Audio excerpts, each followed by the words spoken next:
ಗೆಳೆಯರೇ, ಇವತ್ತಿನ ವಿಡಿಯೋದಲ್ಲಿ ಮಲ್ಲಿಗೆ ಗಿಡದ ಎಲೆಯನ್ನು ಪೂರ್ತಿಯಾಗಿ ಬಿಡಿಸೋದ್ರಿಂದ ಹೆಚ್ಚು ಹೂವನ್ನು ಪಡಿಬಹುದಾ? ತುಂಬ ವೈರಲ್ ಆಗಿರುವಂತಹ ಈ ಒಂದು ಕಾನ್ಸೆಪ್ಟ್ ನಿಜಕ್ಕೂ ವರ್ಕ್ ಆಗುತ್ತಾ ಹೇಗೆ ಅನ್ನುವ ವೈಜ್ಞಾನಿಕ ಕಾರಣ ಜೊತೆಗೆ ಮಲ್ಲಿಗೆ ಗಿಡದಲ್ಲಿ ಹೆಚ್ಚು ಹೂ ಪಡಿಬೇಕು ಅಂತಂದರೆ ಏನು ಮಾಡಬೇಕು ಅನ್ನೋದನ್ನು ಇವತ್ತಿನ ಈ ವಿಡಿಯೋದಲ್ಲಿ ತಿಳಿಸ್ಕೊಡ್ತಾ ಇದ್ದೀನಿ. ನಮಸ್ತೆ, ನಾನು ಕೀರ್ತಿ ಚೇತನ್. ನೀವು ನೋಡ್ತಾ ಇದ್ದೀರಾ ಗಾರ್ಡನ್ ರಿಲೇಟೆಡ್ ಒಂದು ವಿಡಿಯೋ ಲೈಬ್ರರಿಯನ್ನೇ ಒಳಗೊಂಡಿರುವ ಯೂಟ್ಯೂಬ್ ಚಾನೆಲ್ ಕೀರ್ತಿ ಚೇತನ್ ಇನ್ ಕನ್ನಡ. ಮೊದಲು ಈ ಕಾನ್ಸೆಪ್ಟ್ ಏನು ಅಂತ ಅಂದರೆ, ಮಲ್ಲಿಗೆ ಗಿಡದಲ್ಲಿ ಹೂ ಬಿಡ್ತಾ ಇಲ್ಲ ಅಂತ ಅಂದರೆ ಅದರ ಎಲೆನೆಲ್ಲ ರಿಮೂವ್ ಮಾಡಿಬಿಡಬೇಕು, ಆಗ ಹೂ ಬಿಡುತ್ತೆ ಅಂತ ಹೇಳಿ ಈಗ ಒಂದು ಟ್ರೆಂಡ್ ಶುರುವಾಗಿದೆ. ಸೊ ನಿಜವಾಗ್ಲೂ ಇದು ಸತ್ಯನಾ? ಹಾಗಾದರೆ ಏನು ಅದು ಪೂರ್ತಿ ಎಲೆಯನ್ನು ರಿಮೂವ್ ಮಾಡೋದ್ರಿಂದ ಅದು ಹೇಗೆ ಮಲ್ಲಿಗೆ ಹೂ ಬಿಟ್ಬಿಡತ್ತೆ? ಇದ್ರ ಬಗ್ಗೆ ನಾನು ನಿಮಗೆ ಮೊದಲು ತಿಳಿಸ್ತೀನಿ. ಆನಂತರ ಮಲ್ಲಿಗೆ ಗಿಡವು ಹೆಚ್ಚು ಹೂ ಬಿಡಬೇಕು ಅಂತ ಅಂದರೆ ಏನು ಕ್ರಮಗಳನ್ನು ನಾವು ತಗೊಳ್ಬೇಕು ಅನ್ನುವ ಪ್ರಾಕ್ಟಿಕಲ್ ವಿಧಾನವನ್ನು ನಿಮಗೆ ತಿಳಿಸ್ತೀನಿ. ಟೈಮ್ ವೇಸ್ಟ್ ಮಾಡ್ದೇನೆ ಪಟ ಅಂತ ತಿಳ್ಕೊಳ್ಳೋಣ ಬನ್ನಿ. ಮೊದಲನೇದು, ಎಲೆ ಬಿಡಿಸೋದ್ರ ಹಿಂದಿನ ರಹಸ್ಯ ಏನು, ಆ ಲಾಜಿಕ್ ಏನು ಅನ್ನೋದನ್ನು ತಿಳಿಸ್ತೀನಿ. ನೋಡಿ, ಮಲ್ಲಿಗೆ ಗಿಡ ಯಾವಾಗಲೂ ಹೊಸದಾಗಿ ಬರುವ ಚಿಗುರುಗಳಲ್ಲೇ ಮಾತ್ರ ಮೊಗ್ಗು ಬಿಡುತ್ತೆ. ಹಳೆಯ ಎಲೆಗಳು ಗಿಡದಲ್ಲೇ ಇದ್ದರೆ ಗಿಡ ತನ್ನ ಶಕ್ತಿಯನ್ನೆಲ್ಲ ಹಳೆಯ ಎಲೆಗಳನ್ನು ಉಳಿಸ್ಕೊಳ್ಳೋದಕ್ಕೇ ಖರ್ಚು ಮಾಡುತ್ತೆ. ಹಾಗಾಗಿ ಶಕ್ತಿ ಅಂತ ಅಂದರೆ ನಾವೇನು ಗೊಬ್ಬರದ ಮೂಲಕ ಅಥವಾ ಲಿಕ್ವಿಡ್ ಫರ್ಟಿಲೈಸರ್ ಮೂಲಕ ಕೊಡ್ತೀವಲ್ಲ, ಅವೆಲ್ಲ ಒಂದು ಎನರ್ಜಿಯನ್ನು ಆ ಎಲೆಗಳನ್ನು ಉಳಿಸ್ಕೊಳ್ಳೋದಕ್ಕೇ ಖರ್ಚು ಮಾಡುತ್ತೆ. ಬದಲಾಗಿ ನಾವು ಆ ಎಲೆಗಳನ್ನು ಪೂರ್ತಿಯಾಗಿ ತೆಗೆದಾಗ ಇದನ್ನು ಡಿಫೋಲಿಯೇಷನ್ ಅಂತ ಕರೀತಾರೆ.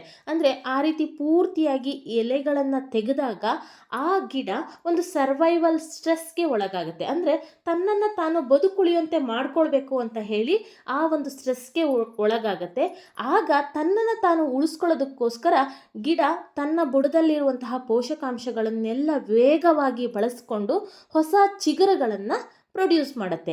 ಯಾವಾಗ ಹೊಸ ಚಿಗುರುಗಳು ಬರುತ್ತೆ ಆಗ ಮೊಗ್ಗುಗಳು ಹೊರ ಹೋಗೋದಕ್ಕೆ ಶುರುವಾಗುತ್ತೆ, ಅಂದರೆ ಮೊಗ್ಗುಗಳು ಹೊರ ಬರೋದಕ್ಕೆ ಶುರುವಾಗುತ್ತೆ. ಇದು ರೀಸನ್ ಯಾಕೆ ನಾವು ಮಲ್ಲಿಗೆ ಗಿಡದ ಎಲೆಗಳನ್ನು ರಿಮೂವ್ ಮಾಡಬೇಕು ಅನ್ನೋದು. ಇದು 100% ವರ್ಕ್ ಆಗುತ್ತೆ. ಮಲ್ಲಿಗೆ ಗಿಡಗಳ ಎಲೆ ಬಿಡಿಸೋದಕ್ಕೆ ಅಥವಾ ಅದರ ಪ್ರೂನಿಂಗನ್ನು ಮಾಡೋದಕ್ಕೆ ಯಾವಾಗ ಸೂಕ್ತವಾದ ಸಮಯ ಅಂತ ಅಂದರೆ, ಈಗೇನು ಈ ಮಾರ್ಚ್ ತಿಂಗಳಿದೆಯಲ್ಲ, ಇದು ಅತ್ಯಂತ ಸೂಕ್ತವಾಗಿರುವಂತಹ ಸಮಯ. ನಿಮ್ಮ ಹತ್ರ ಯಾವುದಾದ್ರೂ ಮಲ್ಲಿಗೆ ಗಿಡ ಇದ್ದರೆ ಅದರ ಎಲೆಯೆಲ್ಲ ರಿಮೂವ್ ಮಾಡಿಬಿಡಿ.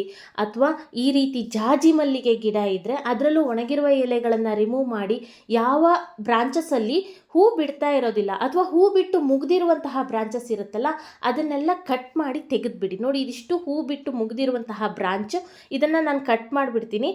ಜಾಜಿ ಮಲ್ಲಿಗೆಯಲ್ಲಿ ಏನು ಅಂತ ಅಂದರೆ ಅದರಲ್ಲಿ ಎಲ್ಲೆಲ್ಲಿ ನಾಡಿರುತ್ತಲ್ಲ, ಅಂದರೆ ಗಂಟುಗಳಿರುತ್ತಲ್ಲ, ಅಲ್ಲೆಲ್ಲ ಕಡೆನೂ ಚಿಗುರುಗಳು ಬರುತ್ತೆ.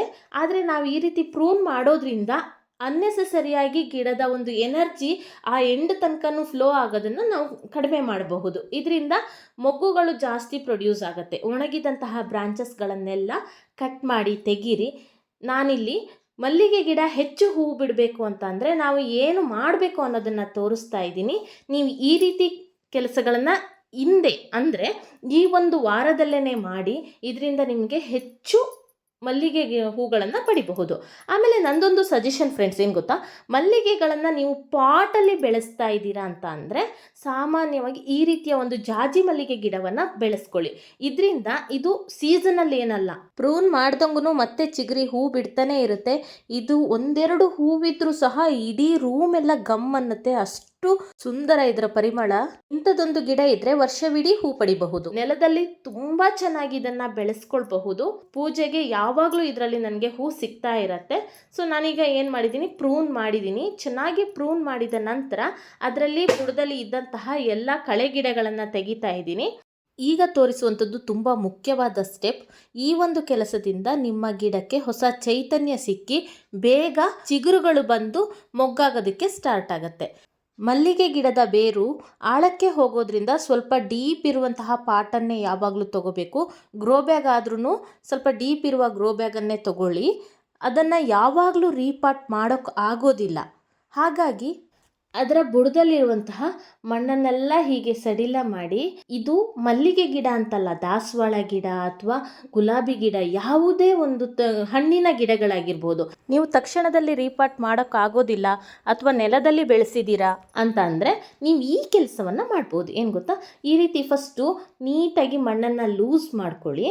ಆ ನಂತರ ಅದರ ಬುಡದಲ್ಲಿರುವ ಸ್ವಲ್ಪ ಮಣ್ಣನ್ನು ತೆಗೀರಿ. ಗಿಡದ ಸಾಮರ್ಥ್ಯ ಹೆಚ್ಚಿಸಿ ಹೆಚ್ಚು ಇಳುವರಿಯನ್ನು ಪಡೆಯುವ ಹಳೆಯ ವಿಧಾನ ಇದು. ಇಲ್ಲಿಯ ತನಕ ಮಲ್ಲಿಗೆ ಗಿಡಗಳು ಡಾರ್ಮೆನ್ಸಿ ಸ್ಟೇಜಲ್ಲಿ ಇತ್ತು ಅಂತ ಅಂದರೆ ಅವುಗಳು ತಮ್ಮ ರೆಸ್ಟ್ ಪೀರಿಯಡ್ನಲ್ಲಿ ಇತ್ತು.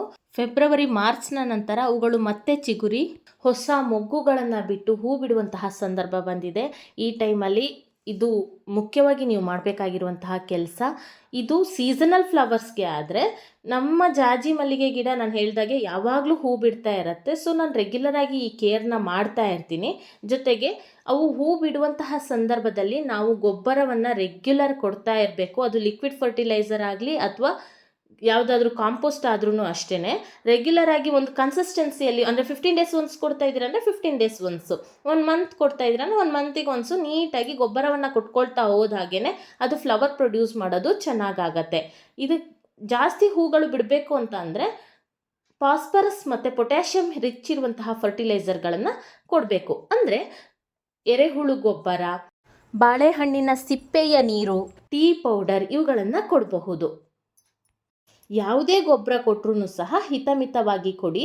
ಅದ್ರ ಜೊತೆಗೆ ಈ ಶೇಂಗಾ ಹಿಂಡಿ, ನೆಲಗಡಲೆ ಹಿಂಡಿ ಅಂತ ಬರುತ್ತಲ್ಲ, ಅದನ್ನು ನೆನೆಸಿ ಸಹ ನೀವು ಗಿಡಗಳಿಗೆ ಕೊಡಬಹುದು. ನನಗದು ಅವೈಲೇಬಲ್ ಇಲ್ಲ, ಹಾಗಾಗಿ ನಾನಿಲ್ಲಿ ಎರೆಹುಳು ಗೊಬ್ಬರವನ್ನು ಕೊಡ್ತಾ ಇದ್ದೀನಿ. ಎರೆಹುಳು ಗೊಬ್ಬರ ನಮ್ಮ ಮನೆಯಲ್ಲೇ ತಯಾರಿಸಿದಂಥದ್ದು. ಡಸ್ಟ್ಬಿನ್ ಸೇರುವಂತಹ ಹಸಿ ಕಸವನ್ನೇ ಬಳಸಿ ಎರೆಹುಳಗಳ ಮೂಲಕ ತಯಾರಿಸಿದಂಥ ಎರೆಹುಳು ಗೊಬ್ಬರವನ್ನು ಹೇಗೆ ತಯಾರಿಸಬೇಕು ಅನ್ನೋ ವಿಡಿಯೋ ನಮ್ಮ ಚಾನೆಲ್ನಲ್ಲಿದೆ, ವಿಸಿಟ್ ಮಾಡಿ ನೋಡಿ. ಯಾವುದೇ ರೀತಿಯ ಗಾರ್ಡನ್ ಇನ್ಫಾರ್ಮೇಷನ್ ಬೇಕಿದ್ರೂ ಸಹ ಚಾನೆಲ್ನ ವಿಸಿಟ್ ಮಾಡಿ. ನಿಮಗೆ ತುಂಬಾ ಹೇಳಿದ್ನಲ್ಲ, ಒಂದು ವಿಡಿಯೋ ಲೈಬ್ರರಿನೇ ನಿಮಗೆ ಸಿಗತ್ತೆ. ನಾನೀಗ ಮಲ್ಲಿಗೆ ಗಿಡದ ಮೇಲ್ಭಾಗದಲ್ಲಿದ್ದಂತಹ ಮಣ್ಣನ್ನು ಸ್ವಲ್ಪ ತೆಗೆದಿದ್ದೀನಿ. ಈಗ ಒಂದು ಚಿಕ್ಕ ಪಾಟ್ನಲ್ಲಿ ಒಂದು 3/4 ಭಾಗದಷ್ಟು ಮಣ್ಣನ್ನು ತಗೊಂಡಿದ್ದೀನಿ. ಅದೇ ಪಾಟಲ್ಲೇ ಅರ್ಧ ಪಾಟಷ್ಟು ಗೊಬ್ಬರವನ್ನು ತಗೊಂಡಿದ್ದೀನಿ. ಎರಡನ್ನು ಚೆನ್ನಾಗಿ ಮಿಕ್ಸ್ ಮಾಡ್ತೀನಿ. ನಾವಿಲ್ಲೀಗ ಅಲ್ಲಿ ಬುಡದ ಸುಮಾರು ಒಂದು 5 ಇಂಚಷ್ಟು, 4 ರಿಂದ 5 ಇಂಚಷ್ಟು ಆಳದಲ್ಲಿ ಮಣ್ಣನ್ನೆಲ್ಲ ತೆಗೆದಿದ್ದೀವಿ. ಈ ಮಣ್ಣು ಮತ್ತು ಗೊಬ್ಬರದ ಮಿಶ್ರಣವನ್ನು ನಾವೀಗೇನು ಆ ಗಿಡದ ಬುಡದಲ್ಲಿ ಮಣ್ಣು ತೆಗೆದಿದ್ದೀವಲ್ಲ ಆ ಪ್ಲೇಸ್ನಲ್ಲಿ ಹಾಕಬೇಕು. ನೀವು ಯಾವುದೇ ಗಿಡ, ಹಣ್ಣಿನ ಗಿಡ ಆಗಲಿ ಹೂವಿನ ಗಿಡ ಆಗಲಿ, ನಿಮಗೆ ತಕ್ಷಣಕ್ಕೆ ರೀಪಾಟ್ ಮಾಡೋಕ್ಕಾಗಲ್ಲ ಅಂತ ಅಂದರೆ ಈ ರೀತಿ ಕೆಲಸ ಮಾಡೋದ್ರಿಂದ ಗಿಡದ ಉಳಿದ ಮಣ್ಣನ್ನು ಸಹ ನಾವೊಂದಿಷ್ಟು ಚೇತನಗೊಳಿಸಬಹುದು. ಇದರಿಂದ ಗಿಡ ಚಿಗುರಿ ಹೊಸದಾಗಿ ಮೊಗ್ಗುಗಳನ್ನು ಬಿಡುವ ರೀತಿ ನಾವು ಪ್ರೇರೇಪಿಸಬಹುದು. ಓಕೆನಾ? ಇದೇ ಮಣ್ಣನ್ನು ತಗೊಂಡೋಗಿ ನಾನೀಗ ಆ ಗಿಡದ ಬುಡಕ್ಕೆ ಹಾಕ್ತಾ ಇದ್ದೀನಿ. ಹೀಗೆ ಮಾಡುವಾಗ ಜಾಗ್ರತೆ ಇರಲಿ. ಅದರ ಬುಡದಲ್ಲಿರುವಂತಹ ಬೇರಿಗೆ ಯಾವುದೇ ರೀತಿ ತೊಂದರೆ ಆಗದೇ ಇರೋ ಹಾಗೆ ಎಚ್ಚರಿಕೆಯಿಂದ ಈ ಕೆಲಸವನ್ನು ಮಾಡಿ. ಇದೇ ರೀತಿ ನೀವು ಪ್ರತಿ 5-6 ತಿಂಗಳಿಗೊಂದು ಸರ್ತಿ ಮಾಡ್ತಾ ಇದ್ದರೆ ಯಾವಾಗಲೂ ನಿಮ್ಮ ಮಲ್ಲಿಗೆ ಗಿಡದಲ್ಲಿ ಘಮಘಮಿಸುವಂತಹ ಮಲ್ಲಿಗೆ ಹೂಗಳನ್ನು ಪಡಿಬಹುದು. ಮಲ್ಲಿಗೆ ಗಿಡಕ್ಕೆ ಹೆಚ್ಚು ಬಿಸಿಲಿನ ಅವಶ್ಯಕತೆ ಇದೆ. ಕನಿಷ್ಠ 5-6 ಗಂಟೆಗಳ ಕಾಲ ಆದರೂ ಬಿಸಿಲು ಬೀಳುವಂತಹ ಪ್ರದೇಶದಲ್ಲಿ ಇಡಿ. ನಿಮಗೆ ಈ ರೀತಿ ಬುಡದಲ್ಲಿರೋ ಮಣ್ಣು ತೆಗೆಯೋಕ್ಕೆ ಸಾಧ್ಯ ಇಲ್ಲ ಅಂತ ಆದರೆ ಬೇಕಿದ್ರೆ ಮೇಲ್ಗಡೆಯಿಂದನೇ ಸ್ವಲ್ಪ ಮಣ್ಣನ್ನು ಸಡಿಲಗೊಳಿಸಿ ಲಿಕ್ವಿಡ್ ಫರ್ಟಿಲೈಸರ್ ಅಥವಾ ಡ್ರೈ ಕಾಂಪೋಸ್ಟನ್ನು ಕೊಡಬಹುದು. ಗೊಬ್ಬರವನ್ನು ಕೊಟ್ಟ ನಂತರ ಗಿಡದ ಬುಡಕ್ಕೆ ಸಾಕಷ್ಟು ಸಫಿಷಿಯೆಂಟಾಗಿ ನೀರನ್ನು ಕೊಡಿ. ಹೀಗೆ ರೆಗ್ಯುಲರ್ ಪ್ರೂನಿಂಗ್ ಮತ್ತು ಗೊಬ್ಬರವನ್ನು ನೀಡುವ ಮೂಲಕ ಮಲ್ಲಿಗೆ ಗಿಡವನ್ನು ಹೆಚ್ಚು ಹೂ ಬಿಡುವಂತೆ ಪ್ರಮೋಟ್ ಮಾಡಬಹುದು. ಅದಲ್ಲದೆ ಈ ಮುಂಚೆ ಹೇಳಿರೋ ಹಾಗೆಯೇ ಪೂರ್ತಿಯಾಗಿ ಎಲೆಗಳನ್ನು ಬಿಡಿಸೋದ್ರಿಂದ ಗಿಡಕ್ಕೆ ಆಳವಾಗಿ ಗಾಳಿ ಬಿಸಿಲು ಸೋಕೋದ್ರಿಂದ ಬೇಗನೆ ಹೊಸ ಚಿಗುರುಗಳು ಬಂದು ಮೊಗ್ಗುಗಳು ಸಹ ಸ್ಟಾರ್ಟ್ ಆಗುತ್ತೆ. ಒಂದು ಸರ್ತಿ ಕ್ವಿಕ್ ರೀಕ್ಯಾಪ್ ಹೇಳಿಬಿಡ್ತೀನಿ ನೋಡಿ. ಮಲ್ಲಿಗೆ ಗಿಡದ ಎಲೆಯನ್ನೆಲ್ಲ ಪೂರ್ತಿಯಾಗಿ ಬಿಡಿಸಿ ಅದರ ಬುಡದಲ್ಲಿರುವ ಸ್ವಲ್ಪ ಮಣ್ಣನ್ನು ತೆಗೆದು ಮತ್ತೆ ಸ್ವಲ್ಪ ಹೊಸ ಮಣ್ಣು ಮತ್ತು ಗೊಬ್ಬರವನ್ನು ಮಿಶ್ರಣ ಮಾಡಿ ನೀವು ಒಂದು ಲೋಟ ಅಥವಾ ಪಾಟ್ನ ಸಹಾಯದಿಂದ 3/4 ಭಾಗ ಮಣ್ಣು, ಒಂದು ಅರ್ಧ ಭಾಗ ಗೊಬ್ಬರವನ್ನು ತಗೊಂಡು ಬುಡಕ್ಕೆ ಕೊಡಿ. ನೀರನ್ನು ಚೆನ್ನಾಗಿ ಕೊಡಿ. ಪ್ರತಿ 15 ದಿನಕ್ಕೊಮ್ಮೆ ಯಾವುದಾದರೂ ಗೊಬ್ಬರ ಅಥವಾ ಲಿಕ್ವಿಡ್ ಫರ್ಟಿಲೈಸರ್ಗಳನ್ನು ಕೊಡ್ತಾ ಬನ್ನಿ. ನಿಮ್ಮ ಗಿಡದಲ್ಲಿ ಬೇಗನೆ ಹೊಸ ಚಿಗುರು ಬಂದು ಪ್ರತಿ ಚಿಗುರಲ್ಲೂ ಸಹ ಮೊಗ್ಗುಗಳನ್ನು ನೀವು ನೋಡಬಹುದು. ನೆನಪಿರಲಿ, ಮಲ್ಲಿಗೆ ಗಿಡಕ್ಕೆ ಹೆಚ್ಚು ಬಿಸಿಲಿರುವ ಪ್ಲೇಸ್ ಬೇಕು. ಹೂ ಬಿಡುವಂತಹ ಸಂದರ್ಭದಲ್ಲೇ ಆದ್ರೂ ಒಂದು ಸರ್ತಿ ಹೂ ಬಿಟ್ಟರೆ ಅದರ ತುದಿಯನ್ನು ಚೂರು ಚೂರಾದ್ರೂ ಕಟ್ ಮಾಡ್ತಾ ಇರಿ. ಆವಾಗ ಮತ್ತೆ ಹೊಸದಾಗಿ ಚಿಗುರುಗಳು ಬಂದು ಮೊಗ್ಗುಗಳಾಗ್ತಾ ಇರತ್ತೆ. ಆವಾಗ ನೀವು ತಯಾರು ಮಾಡುವಂತಹ ಲಿಕ್ವಿಡ್ ಫರ್ಟಿಲೈಸರ್ಗಳನ್ನು ಬುಡಕ್ಕೆ ಕೊಡ್ತಾ ಇರಿ. ಯಾವುದೇ ಗಿಡ ಆದ್ರೂ ಅದರ ಫ್ಲವರಿಂಗ್ ಸ್ಟೇಜ್ ಇರುವಾಗ ಅದಕ್ಕೆ ತುಂಬಾ ಗೊಬ್ಬರಗಳ ಅವಶ್ಯಕತೆ ಇರುತ್ತೆ. ನೀರು ಗೊಬ್ಬರವನ್ನು ಸರಿಯಾದ ಸಮಯಕ್ಕೆ ಕೊಡ್ತಾ ಇರಿ. ಮಣ್ಣು ಯಾವಾಗಲೂ ತೇವಾಂಶದಿಂದ ಇರಬೇಕು, ಫುಲ್ ಡ್ರೈ ಆಗಬಾರ್ದು. ಹಾಗೆಯೇ ತುಂಬ ನೀರು ನಿಂತು ಅಂಟಂಟು ಸಹ ಇರಬಾರ್ದು. ಇದಕ್ಕೆ ಪೆಸ್ಟ್ ಅಟ್ಯಾಕ್ ಕಮ್ಮಿ ಹಾಗೇನಾದರೂ ಇದ್ದರೆ ನೀಮ್ ಆಯಿಲನ್ನು ಸ್ಪ್ರೇ ಮಾಡಿ. ಸೊ ಇಷ್ಟು ಮಾಡಿದರೆ ಸಾಕು, ನಿಮ್ಮ ಮಲ್ಲಿಗೆ ಗಿಡದ ತುಂಬ ನೀವು ಹೂವನ್ನು ಪಡಿಬಹುದು.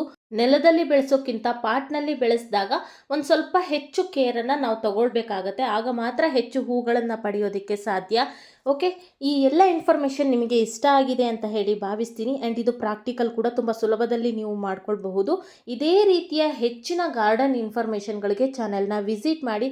ಅಲ್ಲಿ ನಿಮಗೆ ತುಂಬಾ ಇನ್ಫಾರ್ಮೇಷನ್ ಇರುವಂತಹ ಹಾಗೆ ಬೇರೆ ಬೇರೆ ಗಿಡಗಳನ್ನು ಹೇಗೆ ಕೇರ್ ಮಾಡಬೇಕು, ಹೇಗೆ ಬೆಳೆಸಬೇಕು ಅನ್ನುವ ಬಗ್ಗೆ ತುಂಬಾ ಇನ್ಫಾರ್ಮೇಷನ್ಗಳು ನಮ್ಮ ಕನ್ನಡ ಭಾಷೆಯಲ್ಲೇ ಸಿಗುತ್ತೆ.